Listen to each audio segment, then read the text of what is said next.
Oi! Antes de começar essa lei, peço que você se inscreva no canal, curta o vídeo e compartilhe com seus amigos. Estamos sempre postando vídeos novos, então deixe nos comentários sua sugestão de lei. Agora vamos ao vídeo. Título 2 dos Direitos Fundamentais. Capítulo 1 do Direito à Vida e à Saúde. Artigo 7º. A criança e o adolescente têm direito à proteção à vida e à saúde, mediante a efetivação de políticas sociais públicas que permitam o nascimento e o desenvolvimento sadio e harmonioso em condições dignas de existência. Artigo 8º. É assegurado a todas as mulheres o acesso aos programas e às políticas de saúde da mulher e de planejamento reprodutivo e às gestantes nutrição adequada, atenção humanizada à gravidez, ao parto e ao puerpério e atendimento pré-natal, perinatal e pós-natal integral do âmbito do Sistema Único de Saúde. Parágrafo 1º. O atendimento pré-natal será realizado por profissionais da atenção primária. Parágrafo 2º. Os profissionais de saúde de referência da gestante garantirão sua vinculação no último trimestre da gestação ao estabelecimento em que será realizado o parto, garantindo o direito de opção da mulher. Parágrafo 3º. Os serviços de saúde onde o parto for realizado assegurarão às mulheres e aos seus filhos recém-nascidos alta hospitalar responsável e contra-referência na atenção primária, bem como acesso a outros serviços e a grupos de apoio à amamentação. Parágrafo 4º. Incumbe ao poder público proporcionar assistência psicológica à gestante e à mãe no período pré- e pós-natal, inclusive como forma de prevenir ou minorar as consequências do estado puerperal. Parágrafo 5º. A assistência referida no parágrafo 4º deste artigo deverá ser prestada também a gestantes e mães que manifestem interesse em entregar seus filhos para adoção, bem como a gestantes e mães que se encontrarem em situação de privação de liberdade. Parágrafo 6º. A gestante e a parturiense têm direito a um acompanhante de sua preferência durante o período do pré-natal, do trabalho de parto e do pós-parto imediato. Parágrafo 7º. A gestante deverá receber orientação sobre aleitamento materno, alimentação complementar saudável e crescimento e desenvolvimento infantil, bem como sobre forma de favorecer a criação de vínculos afetivos e de estimular o desenvolvimento integral da criança. Parágrafo 8º.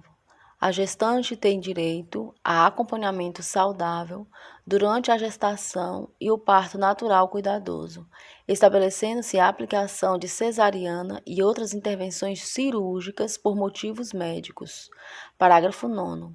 A atenção primária à saúde fará a busca ativa da gestante que não iniciar ou que abandonar as consultas de pré-natal, bem como da puérpera que não comparecer às consultas pós-parto.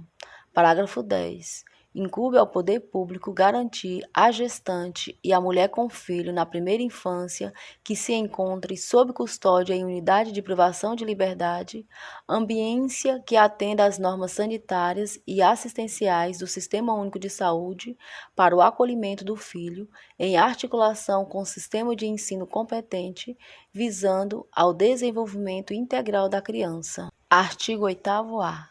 Fica instituída a Semana Nacional de Prevenção da Gravidez na Adolescência, a ser realizada anualmente na semana que incluir o dia 1º de fevereiro, com o objetivo de disseminar informações sobre medidas preventivas e educativas que contribuam para a redução da incidência da gravidez na adolescência.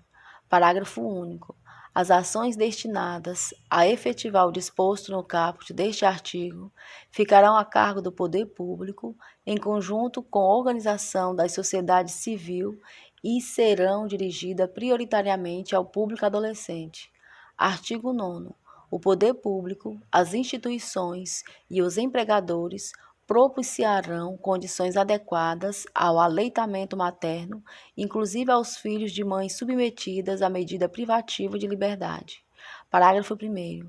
Os profissionais das unidades primárias de saúde desenvolverão ações sistemáticas, individuais ou coletivas, visando ao planejamento, a implementação e a avaliação de ações de promoção, proteção e apoio ao aleitamento materno e à alimentação complementar saudável de forma contínua. Parágrafo 2º. Os serviços de unidades de terapia intensiva neonatal deverão dispor de banco de leite humano ou unidade de coleta de leite humano. Artigo 10. Os hospitais e demais estabelecimentos de atenção à saúde de gestantes, públicos e particulares, são obrigados a, inciso 1, manter registro das atividades desenvolvidas através de prontuários individuais pelo prazo de 18 anos. Inciso 2. Identificar o recém-nascido mediante o registro de sua impressão plantar e digital e da impressão digital da mãe, sem prejuízo de outras formas normatizadas pela autoridade administrativa competente. Inciso 3. Proceder a exames visando ao diagnóstico e terapêutica de anormalidades no metabolismo do recém-nascido, bem como prestar orientação aos pais. Inciso 4. Fornecer declaração de nascimento, onde constem necessariamente as intercorrências do parto e do desenvolvimento do neonato. Inciso 5. Manter alojamento conjunto, possibilitando ao neonato a permanência junto à mãe. Inciso 6. Acompanhar a prática do processo de amamentação, prestando orientações quanto à técnica adequada, enquanto a mãe permanecer na unidade hospitalar, utilizando o corpo técnico já existente. Parágrafo 1º. Os testes para o rastreamento de doenças no recém-nascido serão disponibilizados pelo Sistema Único de Saúde, no âmbito do Programa Nacional de Triagem Neonatal, PNTN, na forma da regulamentação elaborada pelo Ministério da Saúde, com implementação de forma escalonada, de acordo com a seguinte ordem de progressão. Inciso 1, etapa 1. A linha A, fenilcetonúria e outras hiperfenilaninemias. A linha B, hipotireoidismo congênito. A linha C, doença falciforme e outras hemoglobinopatias. A linha D, fibrose cística. A linha E, hiperplasia adrenal congênita. A linha F, deficiência de biotinidase. A linha G, toxoplasmose congênita. Inciso 2, etapa 2. A linha A, galactosemias. A linha B, aminoacidopatias. A linha C, distúrbios do ciclo de ureia. A linha D, distúrbios da beta-oxidação dos ácidos graxos. Inciso 3, etapa 3, doenças lisossômicas. Inciso 4, etapa 4, imunodeficiências primárias. Inciso 5, etapa 5, atrofia muscular espinhal. Parágrafo 2º. A delimitação de doenças a serem rastreadas pelo teste do pezinho no âmbito do PNTN será revisada periodicamente com base em evidência científica, considerar os benefícios do rastreamento, do diagnóstico e do tratamento precoce, priorizando as doenças com maior prevalência no país, com protocolo de tratamento aprovado e com tratamento incorporado no Sistema Único de Saúde. Parágrafo 3º. O rol de doenças constante do parágrafo 1º deste artigo poderá ser expandido pelo poder público com base nos critérios estabelecidos no parágrafo 2º deste artigo. Parágrafo 4º. Durante os atendimentos de pré-natal e de puerpério imediato, os profissionais de saúde devem informar a gestante e os acompanhantes sobre a importância do teste do pezinho e sobre as eventuais diferenças existentes entre as modalidades oferecidas no Sistema Único de Saúde e na rede privada de saúde. Artigo 11. é assegurado acesso integral às linhas de cuidado voltadas à saúde da criança e do adolescente por intermédio do Sistema Único de Saúde, observado o princípio da equidade no acesso a ações e serviços para a promoção, proteção e recuperação da saúde. Parágrafo 1º. A criança e o adolescente com deficiência serão atendidos sem discriminação ou segregação em suas necessidades gerais de saúde e específicas de habilitação e reabilitação. Parágrafo 2º. Incumbe ao poder público fornecer gratuitamente àqueles que necessitarem medicamentos, órteses, próteses e outras tecnologias assistivas relativas ao tratamento, habilitação ou reabilitação para crianças e adolescentes, de acordo com as linhas de cuidados voltado às suas necessidades específicas. Parágrafo 3º.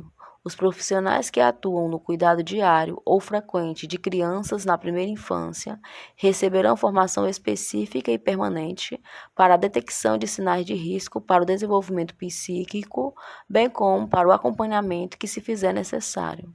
Artigo 12.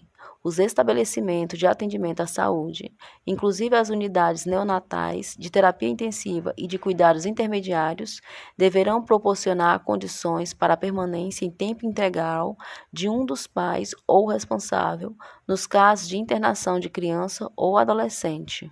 Artigo 13. Os casos de suspeita ou confirmação de castigo físico, de tratamento cruel ou degradante e de maus tratos contra criança ou adolescente serão obrigatoriamente comunicados ao Conselho Tutelar da respectiva localidade, sem prejuízo de outras providências legais. Parágrafo 1º.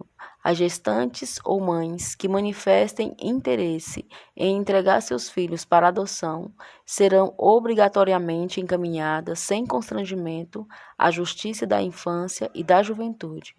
Parágrafo 2º. Os serviços de saúde em suas diferentes portas de entrada, os serviços de assistência social em seu componente especializado, o Centro de Referência Especializado de Assistência Social, CREAS, e os demais órgãos do Sistema de Garantia de Direitos da Criança e do Adolescente deverão conferir máxima prioridade ao atendimento das crianças na faixa etária da primeira infância, com suspeita ou confirmação de violência de qualquer natureza, formulando projeto terapêutico singular que incluam intervenção em rede e, se necessário, acompanhamento domiciliar. Artigo 14. O Sistema Único de Saúde promoverá programas de assistência médica e odontológica para a prevenção das enfermidades que ordinariamente afetam a população infantil e campanhas de educação sanitária para pais, educadores e alunos. Parágrafo 1º. É obrigatória a vacinação das crianças nos casos recomendados pelas autoridades sanitárias. Parágrafo 2º. O Sistema Único de Saúde promoverá a atenção à saúde bucal das crianças e das gestantes de forma transversal, integral e intersetorial com as demais linhas de cuidado direcionadas à mulher e à criança. Parágrafo 3º.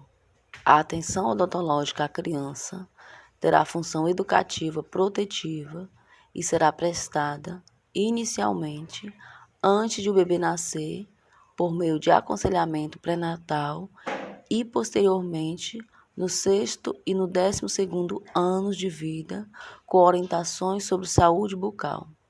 Parágrafo 4º. A criança com necessidade de cuidados odontológicos especiais será atendida pelo Sistema Único de Saúde. Parágrafo 5º. É obrigatória a aplicação a todas as crianças nos seus primeiros 18 meses de vida de protocolo ou outro instrumento construído com a finalidade de facilitar a detecção em consulta pediátrica de acompanhamento da criança de risco para o seu desenvolvimento psíquico. Capítulo 2.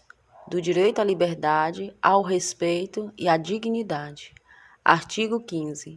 A criança e o adolescente têm direito à liberdade, ao respeito e à dignidade como pessoas humanas em processo de desenvolvimento e como sujeitos de direitos civis, humanos e sociais garantidos na Constituição e nas leis.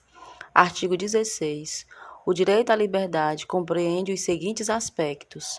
Inciso 1. ir, vir e estar nos logradouros públicos e espaços comunitários, ressalvar as restrições legais. Inciso 2. Opinião e expressão. Inciso 3. Crença e culto religioso. Inciso 4. Brincar, praticar esportes e divertir-se. Inciso 5. Participar da vida familiar e comunitária sem discriminação. Inciso 6. Participar da vida política na forma da lei. Inciso 7. Buscar refúgio, auxílio e orientação. Artigo 17. O direito ao respeito consiste na inviolabilidade da integridade física, psíquica e moral da criança e do adolescente, abrangendo a preservação da imagem, da identidade, da autonomia, dos valores, ideias e crenças dos espaços e objetos pessoais. Artigo 18. É dever de todos velar pela dignidade da criança e do adolescente, pondo-os a salvo de qualquer tratamento desumano, violento, aterrorizante, vexatório ou constrangedor. Artigo 18-A.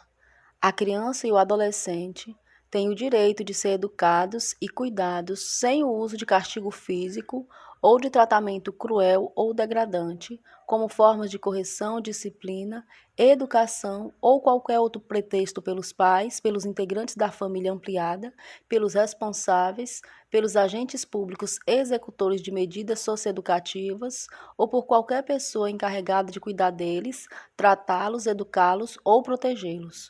Parágrafo único. Para os fins desta lei, considera-se, inciso 1, castigo físico, ação de natureza disciplinar ou punitiva, aplicada com o uso da força física sobre a criança ou adolescente, que resulte em, a linha A, sofrimento físico ou, a linha B, lesão. Inciso 3, tratamento cruel ou degradante, conduta ou forma cruel de tratamento em relação à criança ou adolescente que, a linha A, humilhe ou, a linha B, ameace gravemente ou, a linha C, ridicularize. Artigo 18-B. Os pais, os integrantes da família ampliada, os responsáveis, os agentes públicos executores de medidas socioeducativas ou qualquer pessoa encarregada de cuidar de crianças e de adolescentes, tratá-los, educá-los ou protegê-los, que utilizarem castigo físico ou tratamento cruel ou degradante como forma de correção, disciplina, educação ou qualquer outro pretexto, estarão sujeitos, sem prejuízo de outras sanções cabíveis, às seguintes medidas, que serão aplicadas de acordo com a gravidade do caso. Inciso 1. Encaminhamento a programa oficial comunitário de proteção à família. Inciso 2. Encaminhamento a tratamento psicológico ou psiquiátrico. Inciso 3. Encaminhamento a cursos ou programas de orientação. Inciso 4. Obrigação de encaminhar a criança a tratamento especializado. Inciso 5. Advertência. Parágrafo único. As medidas previstas neste artigo serão aplicadas pelo Conselho Tutelar sem prejuízo de outras providências legais. Capítulo 3. Do Direito à Convivência Familiar e Comunitária.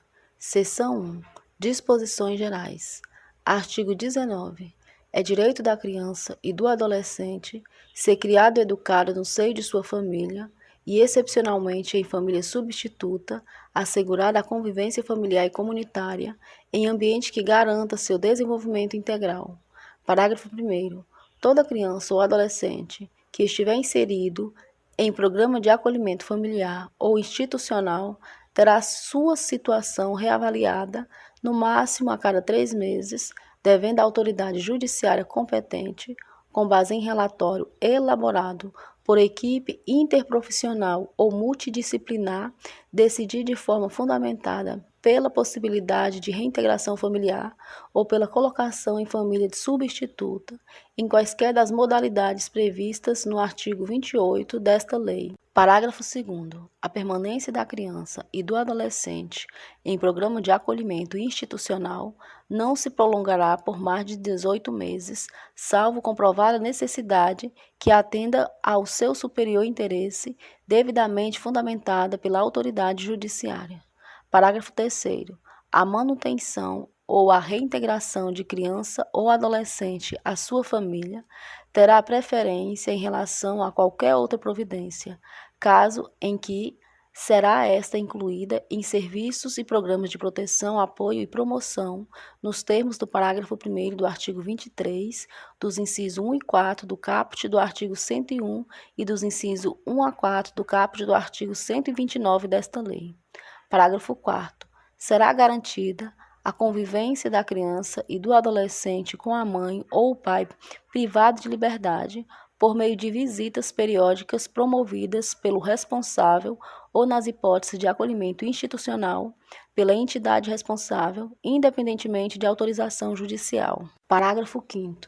Será garantida a convivência integral da criança com a mãe adolescente que estiver em acolhimento institucional. Parágrafo 6º. A mãe adolescente será assistida por equipe especializada multidisciplinar. Artigo 19-A. A gestante ou mãe que manifeste interesse em entregar seu filho para adoção antes ou logo após o nascimento será encaminhada à Justiça da Infância e da Juventude. Parágrafo 1º. A gestante ou mãe será ouvida pela equipe interprofissional da Justiça da Infância e da Juventude, que apresentará relatório à autoridade judiciária, considerando inclusive os eventuais efeitos do estado gestacional e puerperal.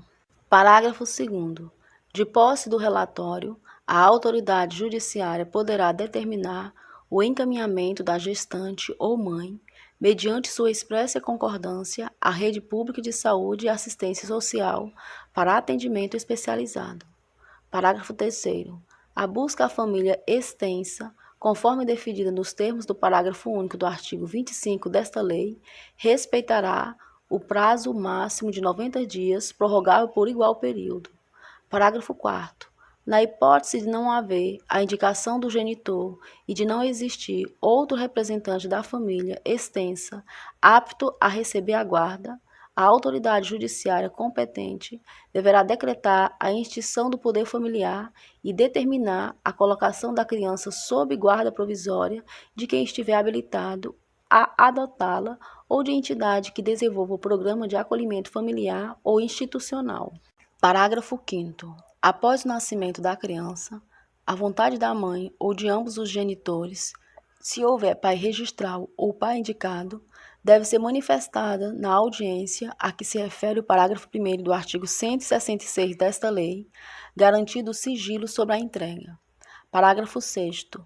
Na hipótese de não comparecerem à audiência nem o genitor, nem representante da família extensa para confirmar a intenção de exercer o poder familiar ou a guarda, a autoridade judiciária suspenderá o poder familiar da mãe e a criança será colocada sob a guarda provisória de quem esteja habilitado a adotá-la. Parágrafo 7º. Os detentores da guarda possuem o prazo de 15 dias para propor a ação de adoção, contado do dia seguinte à data do término do estágio de convivência. Parágrafo 8º. Na hipótese de desistência pelos genitores, manifestada em audiência ou perante a equipe interprofissional da entrega da criança após o nascimento, a criança será mantida com os genitores e será determinado pela Justiça da Infância e da Juventude o acompanhamento familiar pelo prazo de 180 dias. Parágrafo 9º. É garantido à mãe o direito ao sigilo sobre o nascimento, respeitado o disposto no artigo 48 desta lei. Parágrafo 10º. Serão cadastrados para a adoção recém-nascidos e crianças acolhidas não procuradas por suas famílias no prazo de 30 dias, contado a partir do dia do acolhimento. Artigo 19b. A criança e o adolescente, em programa de acolhimento institucional ou familiar, poderão participar de programa de apadrinhamento. Parágrafo 1º. O apadrinhamento consiste em estabelecer e proporcionar à criança e ao adolescente vínculos externos à instituição para fins de convivência familiar e comunitária e colaboração com seu desenvolvimento nos aspectos social, moral, físico, cognitivo, educacional e financeiro. Parágrafo 2º. Podem ser padrinhos ou madrinhas pessoas maiores de 18 anos, não inscritas nos cadastros de adoção, desde que cumpram os requisitos exigidos pelo programa de apadrinhamento de que fazem parte. Parágrafo 3º. Pessoa jurídica podem apadrinhar a criança ou adolescente a fim de colaborar para o seu desenvolvimento. Parágrafo 4º. O perfil da criança ou do adolescente a ser apadrinhado será definido no âmbito de cada programa de apadrinhamento, com prioridade para crianças ou adolescentes com remota possibilidade de reinserção familiar ou colocação em família adotiva. Parágrafo 5º. Os programas ou serviços de apadrinhamento, apoiados pela Justiça da Infância e da Juventude, poderão ser executados por órgãos públicos ou por organizações da sociedade civil. Parágrafo 6º. Se ocorrer violação das regras de apadrinhamento, os responsáveis pelo programa e pelos serviços de acolhimento deverão imediatamente notificar a autoridade judiciária competente. Artigo 20. Os filhos, havidos ou não da relação do casamento ou por adoção, terão os mesmos direitos e qualificações, proibida quaisquer designações discriminatórias relativas à filiação. Artigo 21. O poder familiar será exercido em igualdade de condições pelo pai e pela mãe, na forma do que dispuser a legislação civil, assegurada a qualquer deles o direito de, em caso de discordância, recorrer à autoridade judiciária competente para a solução da divergência. Artigo 22. Aos pais incumbe o dever de sustento, guarda e educação dos filhos menores, cabendo-lhes ainda, no interesse destes, a obrigação de cumprir e fazer cumprir as determinações judiciais. Parágrafo único. A mãe e o pai, ou os responsáveis, têm direitos iguais e deveres e responsabilidades compartilhados no cuidado e na educação da criança, devendo ser resguardado o direito de transmissão familiar de suas crenças e culturas, assegurados os direitos da criança estabelecidos nesta lei. Artigo 23. A falta ou a carência de recursos materiais não constitui motivo suficiente para a perda ou a suspensão do poder familiar. Parágrafo 1º. Não existindo outro motivo que por si só autorize a decretação da medida, a criança ou adolescente será mantida em sua família de origem, a qual deverá obrigatoriamente ser incluída em serviços e programas oficiais de proteção, apoio e promoção. Parágrafo 2º. A condenação criminal do pai ou da mãe não implicará a destituição do poder familiar, exceto na hipótese de condenação por crime doloso, sujeito à pena de reclusão contra outro igualmente titular do mesmo poder familiar ou contra filho, filha ou outro descendente. Artigo 24.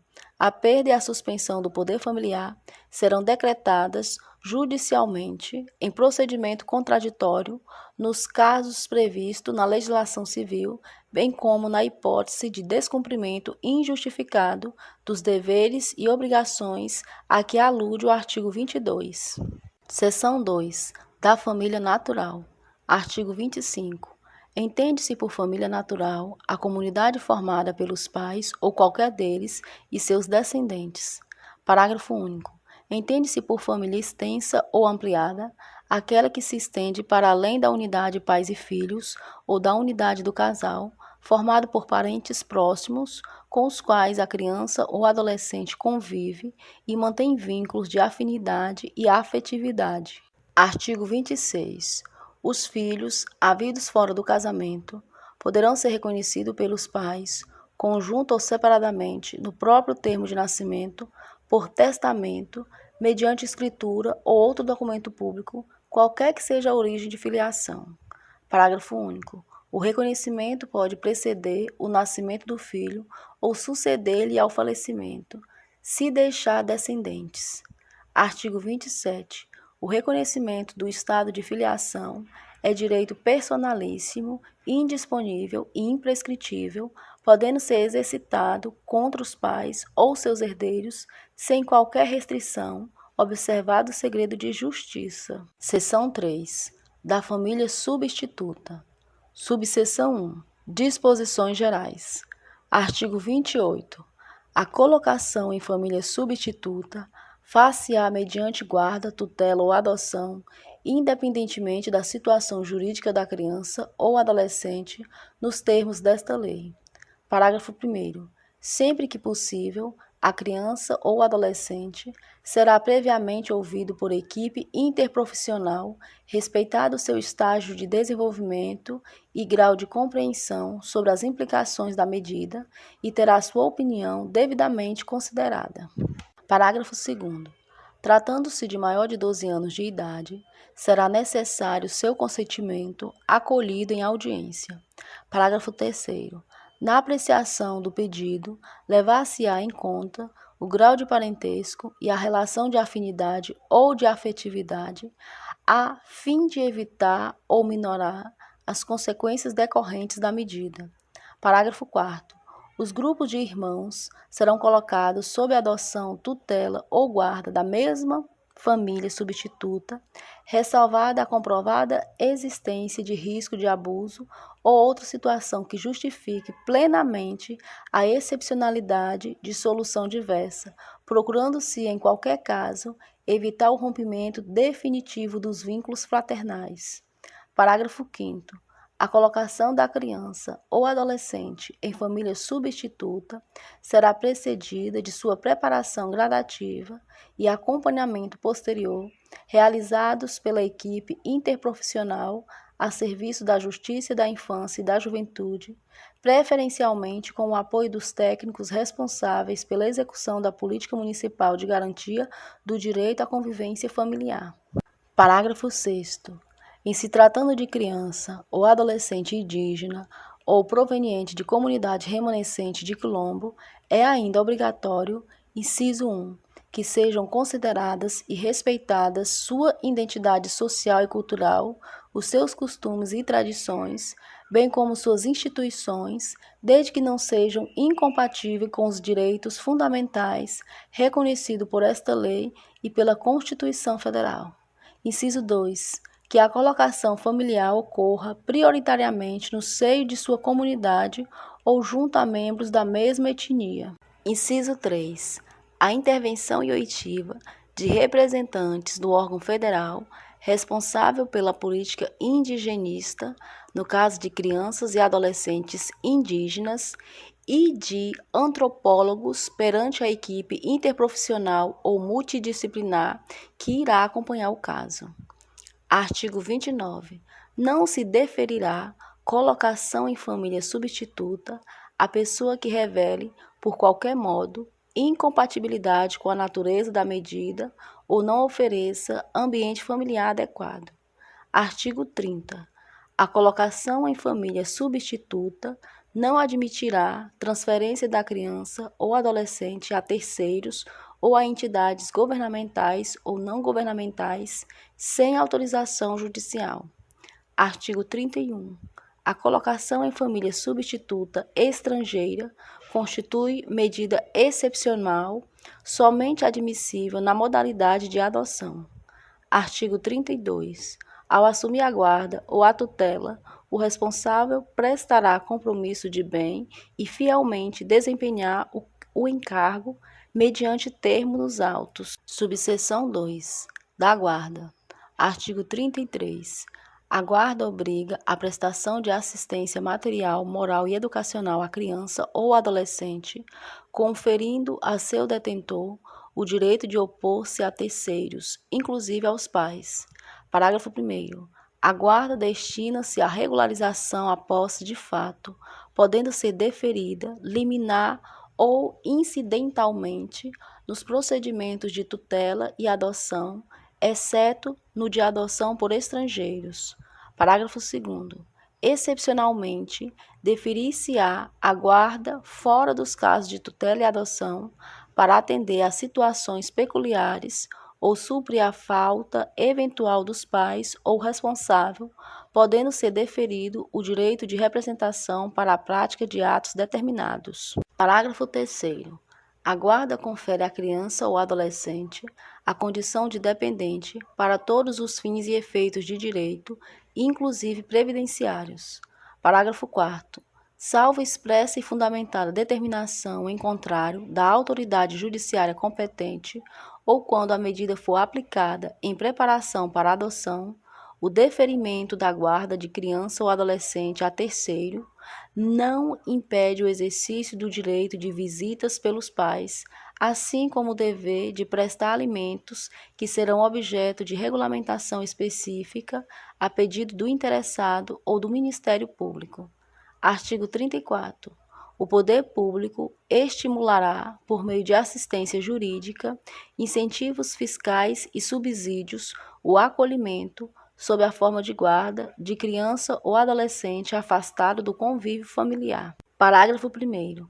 A inclusão da criança ou adolescente em programas de acolhimento familiar terá preferencialmente a seu acolhimento institucional, observado, em qualquer caso, o caráter temporário e excepcional da medida nos termos desta lei. Parágrafo 2º. Na hipótese do parágrafo 1º deste artigo, a pessoa ou casal cadastrado no programa de acolhimento familiar poderá receber a criança ou adolescente mediante guarda, observado o disposto nos artigos 28 a 33 desta lei. Parágrafo 3º.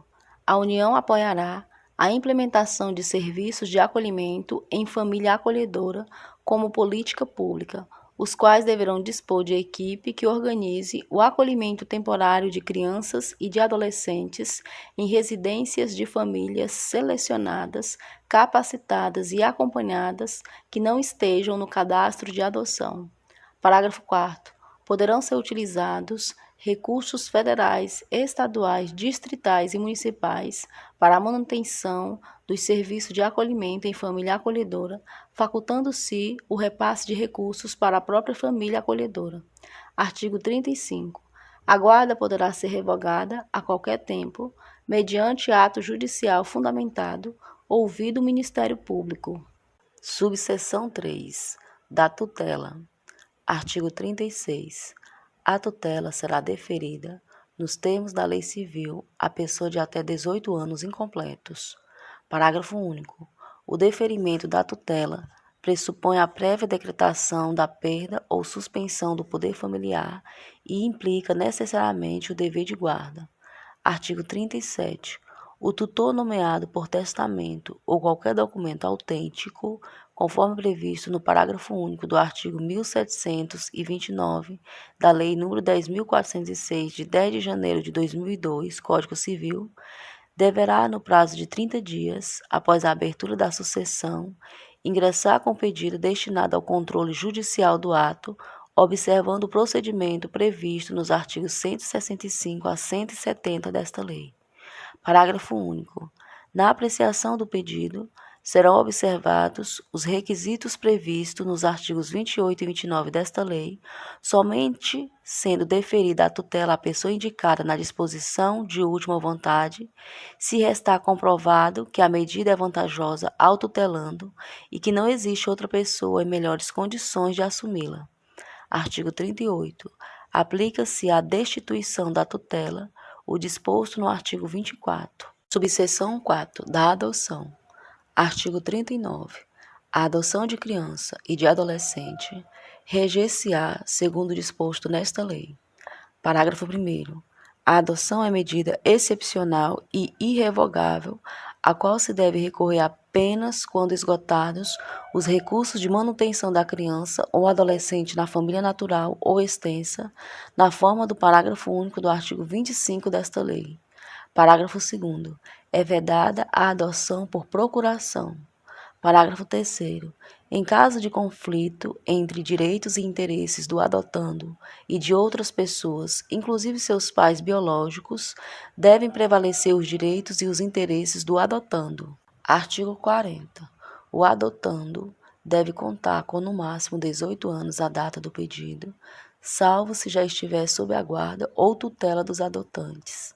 Artigo 41. A adoção atribui a condição de filho ao adotado, com os mesmos direitos e deveres, inclusive sucessórios, desligando-o de qualquer vínculo com pais e parentes, salvo os impedimentos matrimoniais. Parágrafo 1º. Se um dos cônjuges ou concubinos adota o filho do outro, mantém-se os vínculos de filiação entre o adotado e o cônjuge ou concubino do adotante e os respectivos parentes. Parágrafo 2º. É recíproco o direito sucessório entre o adotado, seus descendentes, os adotantes, seus ascendentes, descendentes e colaterais até o 4º grau, observada a ordem de vocação hereditária. Artigo 42.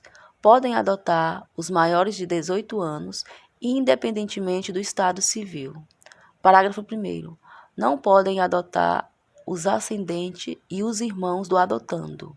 Parágrafo 2º. Para a adoção conjunta, é indispensável que os adotantes sejam casados civilmente ou mantenham união estável, comprovada a estabilidade da família. Parágrafo 3º. O adotante há de ser pelo menos 16 anos mais velho do que o adotando. Parágrafo 4º.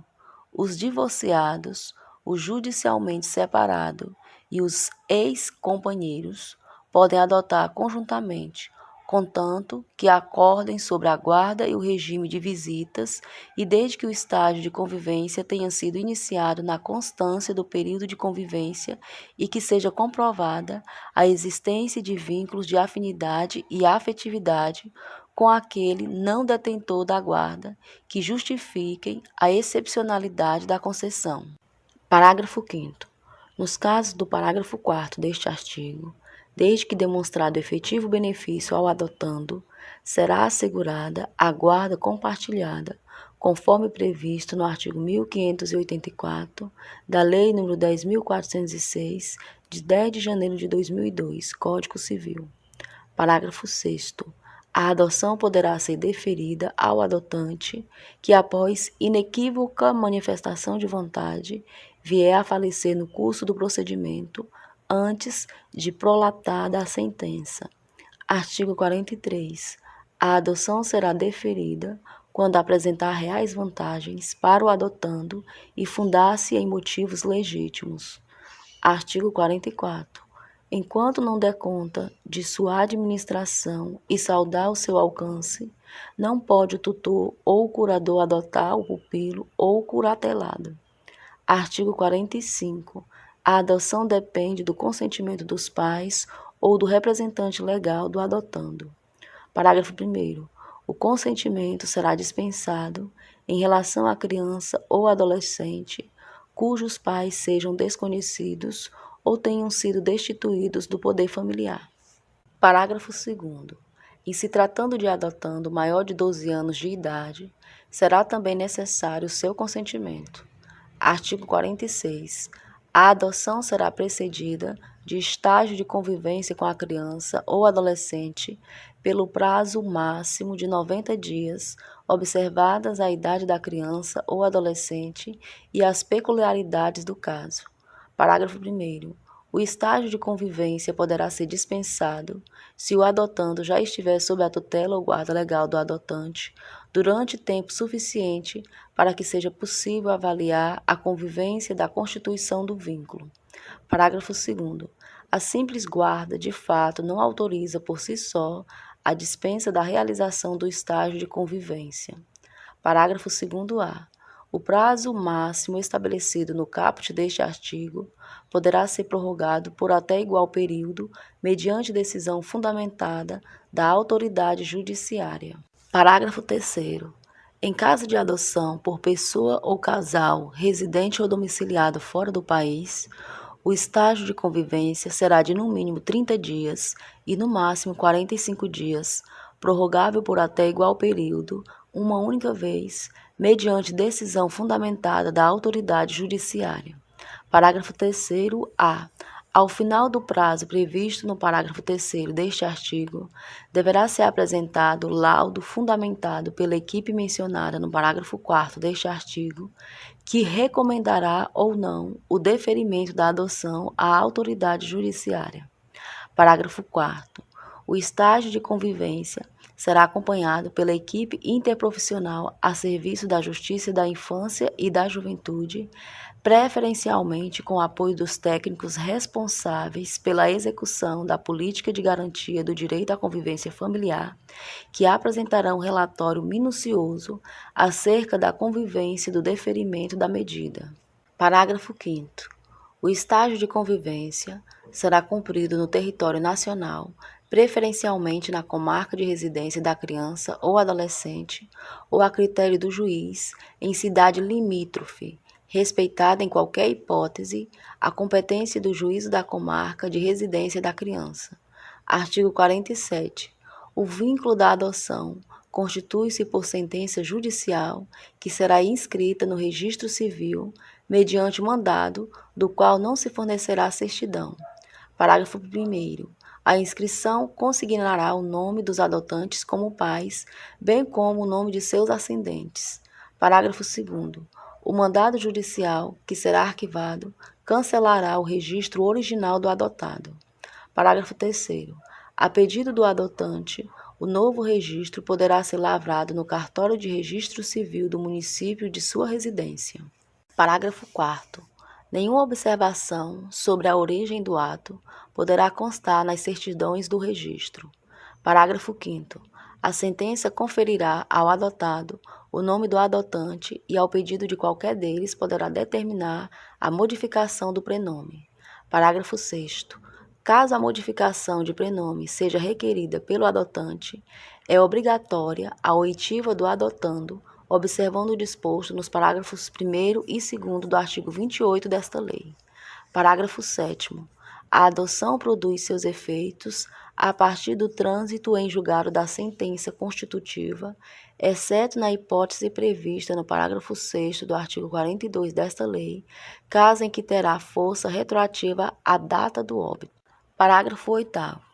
O processo relativo à adoção, assim como outros a eles relacionados, serão mantidos em arquivo, admitindo-se seu armazenamento em microfilme ou por outros meios, garantida a sua conservação para consulta a qualquer tempo.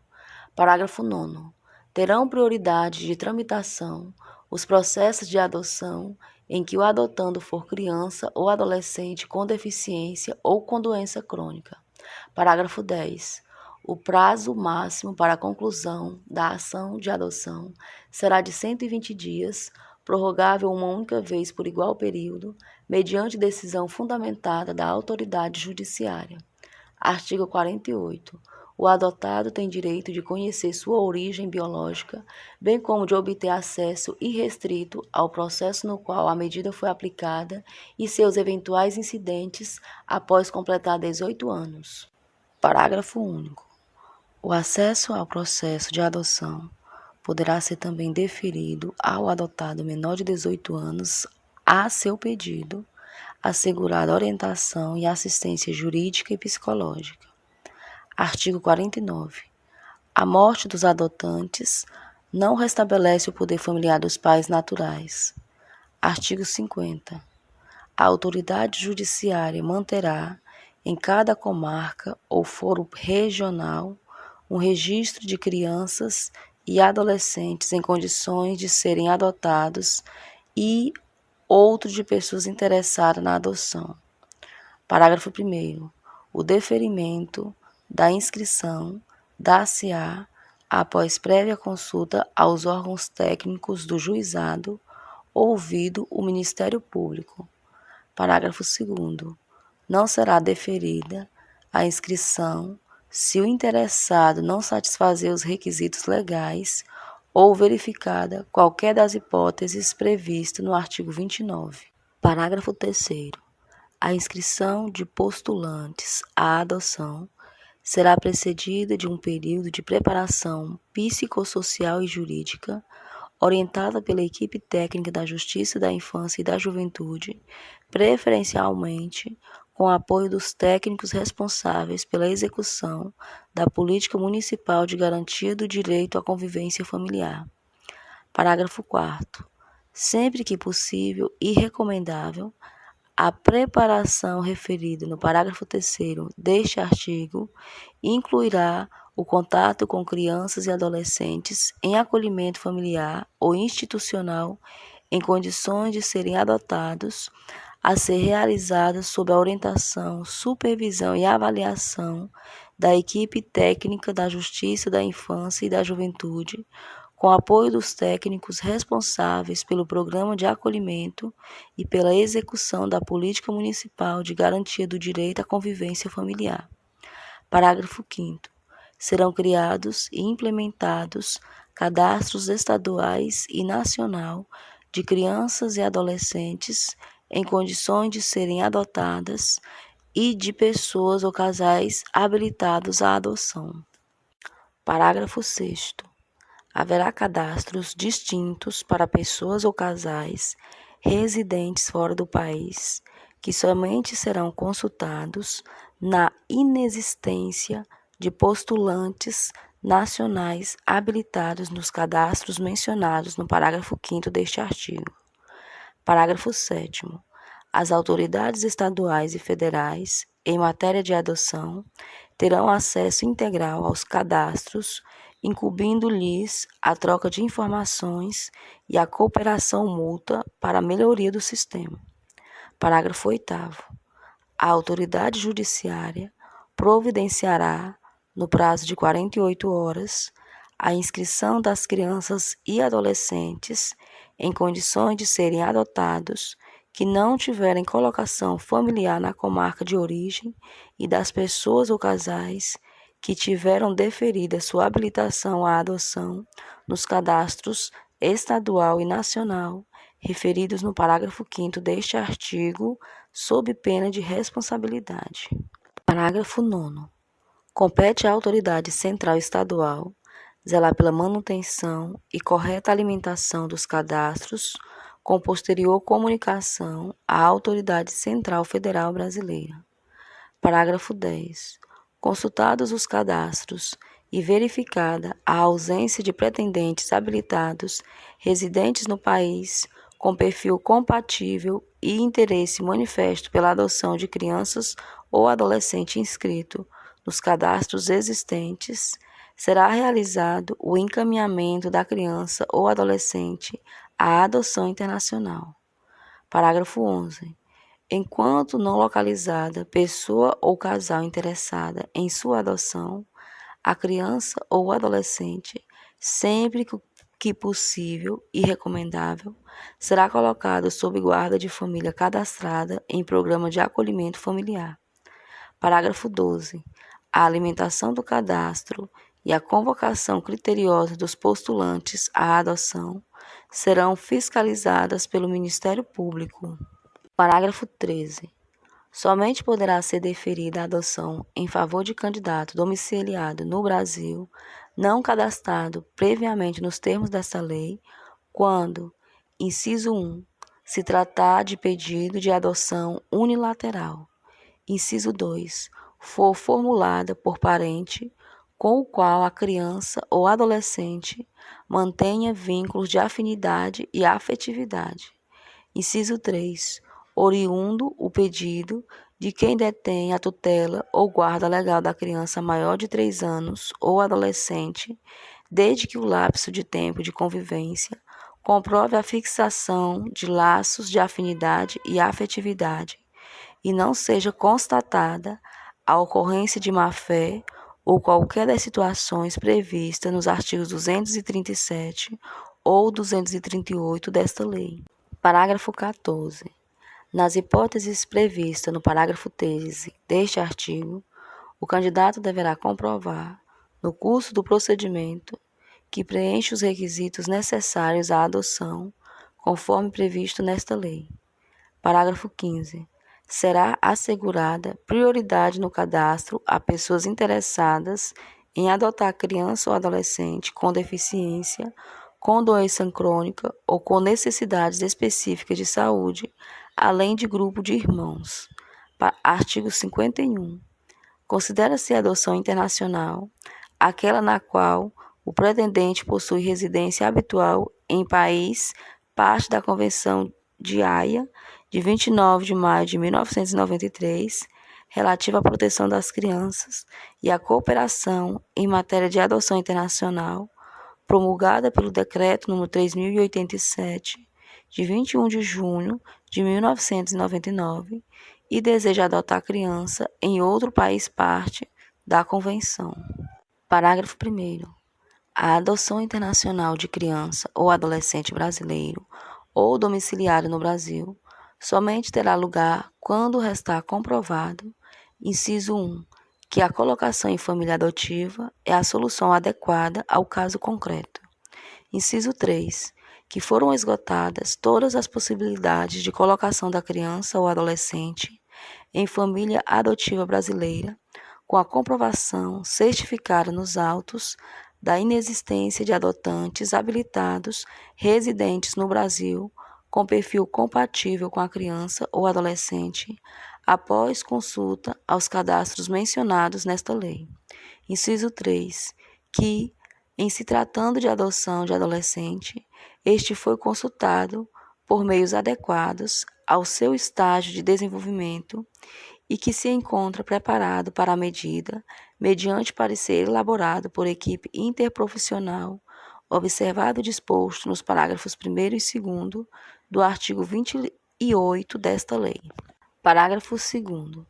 Os brasileiros residentes no exterior terão preferência aos estrangeiros nos casos de adoção internacional de crianças ou adolescente brasileiro.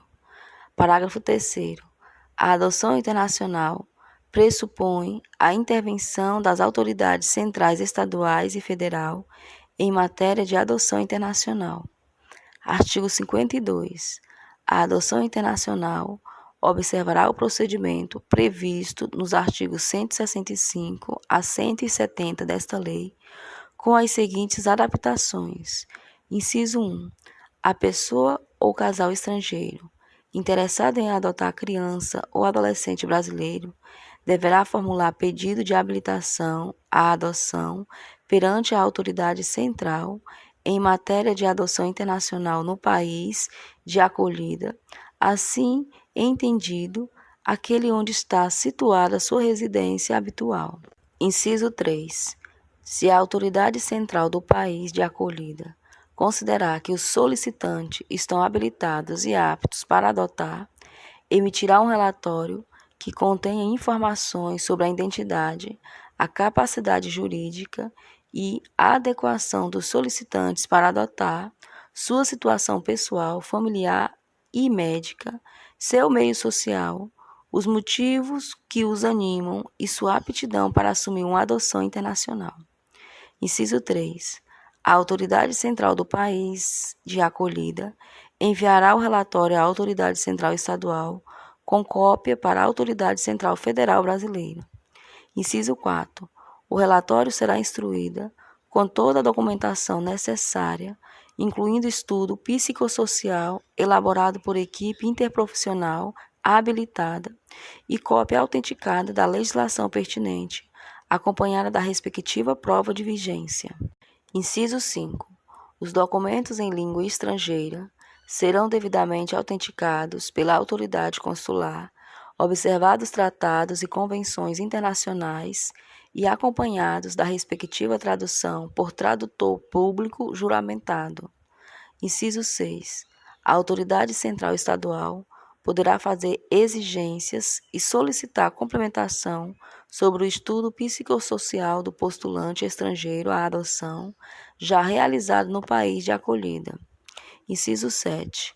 Verificada, após estudo realizado pela autoridade central estadual, a compatibilidade da legislação estrangeira com a nacional, além do preenchimento por parte dos postulantes à medida dos requisitos objetivos e subjetivos necessários ao seu deferimento, tanto à luz do que dispõe esta lei, como a da legislação do país de acolhida, será expedido laudo de habilitação à adoção internacional, que terá validade por, no máximo, 1 ano. Inciso 8. De posse do laudo de habilitação, o interessado será autorizado a formalizar pedido de adoção perante o juízo da infância e da juventude do local em que se encontra a criança ou adolescente, conforme indicação efetuada pela autoridade central estadual. Parágrafo 1º. Se a legislação do país de acolhida assim o autorizar, admite-se que os pedidos de habilitação à adoção internacional sejam intermediados por organismos credenciados. Parágrafo 2º.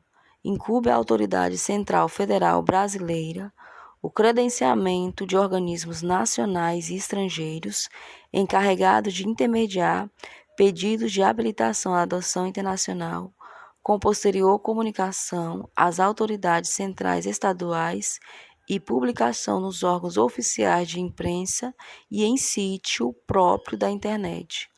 Parágrafo 3º.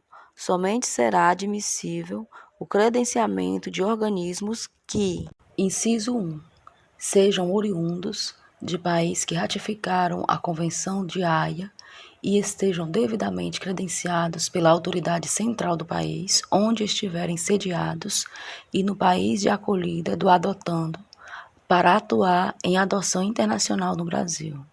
Inciso 2. Satisfazerem as condições de integridade moral, competência profissional, experiência e responsabilidade exigidas pelos países respectivos e pela autoridade central federal brasileira. Inciso 3. Forem qualificados por seus padrões éticos e sua formação e experiência para atuar na área de adoção internacional. Inciso 4. Cumprirem os requisitos exigidos pelo ordenamento jurídico brasileiro e pelas normas estabelecidas pela Autoridade Central Federal Brasileira. Parágrafo 4º. Os organismos credenciados deverão ainda, inciso 1, perseguir unicamente fins não lucrativos, nas condições e dentro dos limites fixados pelas autoridades competentes do país onde estiverem sediados, do país de acolhida e pela Autoridade Central Federal Brasileira. Inciso 2. Ser dirigidos e administrados por pessoas qualificadas e de reconhecida idoneidade moral, com comprovada formação ou experiência para atuar na área de adoção internacional, cadastradas pelo Departamento de Polícia Federal e aprovadas pela Autoridade Central Federal Brasileira, mediante publicação de portaria do órgão federal competente. Inciso 3. Estar submetidos à supervisão das autoridades competentes do país onde estiverem sediados e no país de acolhida, inclusive quanto à sua composição, funcionamento e situação financeira. Inciso 4. Apresentar à Autoridade Central Federal Brasileira, a cada ano, relatório geral das atividades desenvolvidas, bem como relatório de acompanhamento das adoções internacionais efetuadas no período, cuja cópia será encaminhada ao Departamento de Polícia Federal. Inciso 5. Enviar relatório pós-adotivo semestral para a Autoridade Central Estadual, com cópia para a Autoridade Central Federal Brasileira, pelo período mínimo de 2 anos. O envio do relatório será mantido até a juntada de cópia autenticada do Registro Civil, estabelecendo a cidadania do país de acolhida para o adotado. Inciso 6. Tomar as medidas necessárias para garantir que os adotantes encaminhem à Autoridade Central Federal Brasileira cópia da certidão de registro de nascimento estrangeira e do certificado de nacionalidade, tão logo lhes sejam concedidos. Parágrafo 5º. A não apresentação dos relatórios referidos no parágrafo 4º deste artigo pelo organismo credenciado poderá acarretar a suspensão de seu credenciamento. Parágrafo 6º. O credenciamento do organismo nacional ou estrangeiro encarregado de intermediar pedidos de adoção internacional terá validade de 2 anos. Parágrafo 7º. A renovação do credenciamento poderá ser concedida mediante requerimento protocolado na Autoridade Central Federal Brasileira nos 60 dias anteriores ao término do respectivo prazo de validade. Parágrafo 8º. Antes de transitada em julgado, a decisão que concedeu a adoção internacional não será permitida a saída do adotando do território nacional. Parágrafo 9º. Transitada em julgado a decisão, a autoridade judiciária determinará a expedição de alvará com autorização de viagem, bem como para obtenção de passaporte, constando obrigatoriamente as características da criança ou adolescente adotado, com idade, cor, sexo, eventuais sinais ou traços peculiares, assim como foto recente e a aposição da impressão digital do seu polegar direito, instruindo o documento com cópia autenticada da decisão e certidão de trânsito em julgado. Parágrafo 10. a Autoridade Central Federal Brasileira poderá, a qualquer momento, solicitar informações sobre a situação das crianças e adolescentes adotados. Parágrafo 11. A cobrança de valores por parte dos organismos credenciados que sejam considerados abusivos pela Autoridade Central Federal Brasileira e que não estejam devidamente comprovados é causa de seu descredenciamento. Parágrafo 12. Uma mesma pessoa ou seu cônjuge não podem ser representados por mais de uma entidade credenciada para atuar na cooperação em adoção internacional. Parágrafo 13. A habilitação de postulante estrangeiro ou domiciliado fora do Brasil terá validade máxima de 1 ano, podendo ser renovada. Parágrafo 14. É vedado o contato direto de representantes de organismos de adoção, nacionais ou estrangeiros, com dirigentes de programas de acolhimento institucional ou familiar, assim como crianças e adolescentes em condições de serem adotados sem a devida autorização judicial. Parágrafo 15. A Autoridade Central Federal Brasileira poderá limitar ou suspender a concessão de novos credenciamentos sempre que julgar necessário, mediante ato administrativo fundamentado. Artigo 52-A. É vedado, sob pena de responsabilidade e descredenciamento, o repasse de recursos provenientes de organismos estrangeiros encarregados de intermediar pedido de adoção internacional a organismos nacionais ou a pessoas físicas. Parágrafo único. Eventuais repasses somente poderão ser efetuados via Fundo dos Direitos da Criança e do Adolescente e estarão sujeitos às deliberações do respectivo Conselho de Direitos da Criança e do Adolescente. Artigo 52-B. A adoção por brasileiro residente no exterior em país ratificante da Convenção de Haia, cujo processo de adoção tenha sido processado em conformidade com a legislação vigente no país de residência e atendido o disposto na alínea C do artigo 17 da referida convenção, será automaticamente recepcionada com o reingresso no Brasil. Parágrafo 1º. Caso não tenha sido atendido o disposto na alínea C do artigo 17 da Convenção de Haia, deverá a sentença ser homologada pelo Superior Tribunal de Justiça. Parágrafo 2º. O pretendente brasileiro residente no exterior em país não ratificante da Convenção de Haia, uma vez reingressado no Brasil, deverá requerer a homologação da sentença estrangeira pelo Superior Tribunal de Justiça. Artigo 52-C.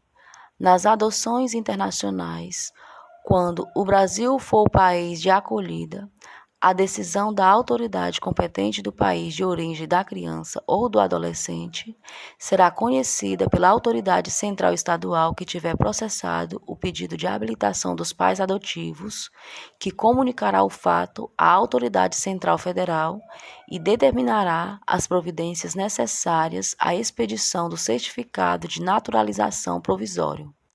Parágrafo 1º. A autoridade central estadual, ouvido o Ministério Público, somente deixará de reconhecer os efeitos daquela decisão se restar demonstrado que a adoção é manifestamente contrária à ordem pública ou não atende ao interesse superior da criança ou do adolescente.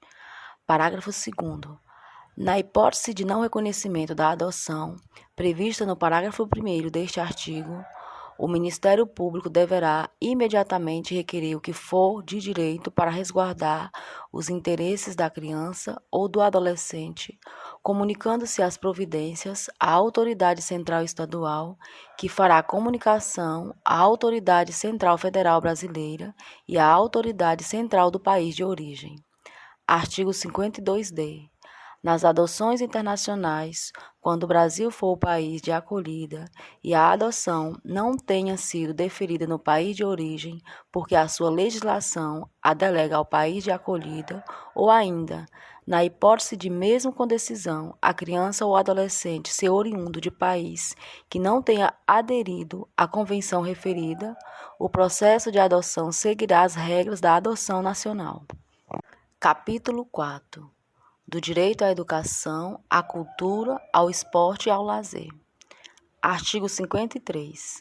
A criança e o adolescente têm direito à educação, visando ao pleno desenvolvimento de sua pessoa, preparo para o exercício da cidadania e qualificação para o trabalho, assegurando-se-lhes, inciso 1, igualdade de condições para o acesso e permanência na escola. Inciso 2. Direito de ser respeitado por seus educadores. Inciso 3.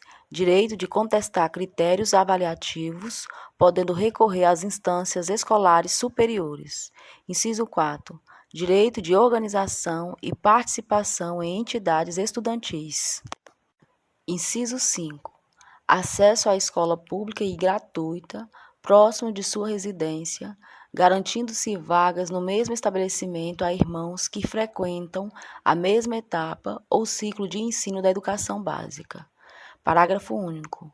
É direito dos pais ou responsáveis ter ciência do processo pedagógico, bem como participar da definição das propostas educacionais. Artigo 53-A. É dever da instituição de ensino, clubes e agremiações recreativas e de estabelecimentos congêneres assegurar medidas de conscientização, prevenção e enfrentamento ao uso ou dependência de drogas ilícitas.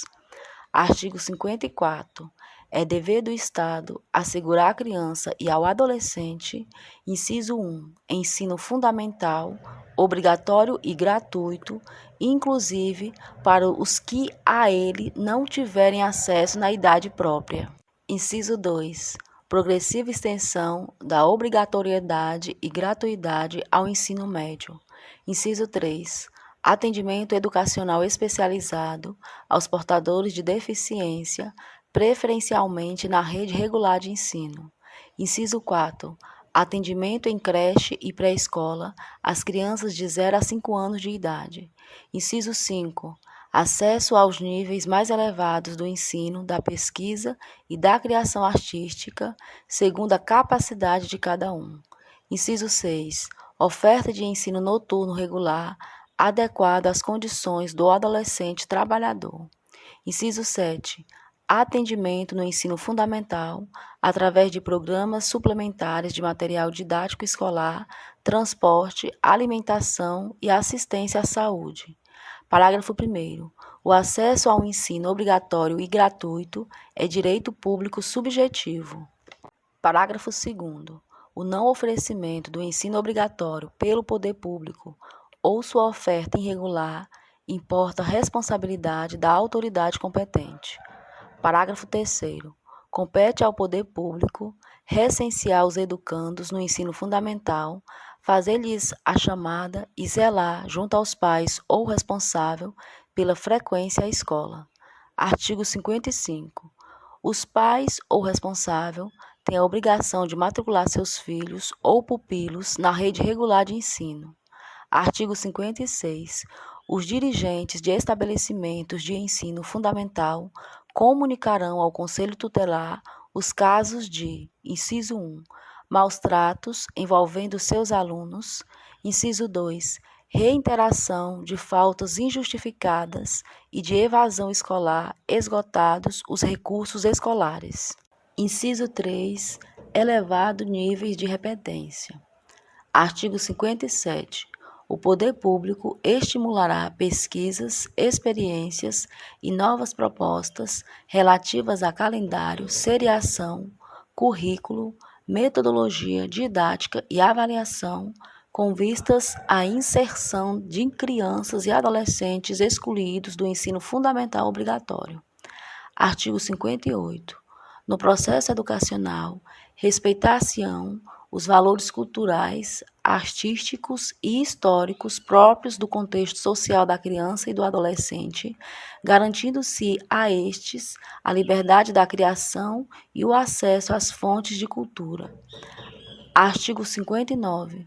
Os municípios, com apoio dos estados e da União, estimularão e facilitarão a destinação de recursos e espaços para programações culturais, esportivas e de lazer voltadas para a infância e a juventude. Capítulo 5.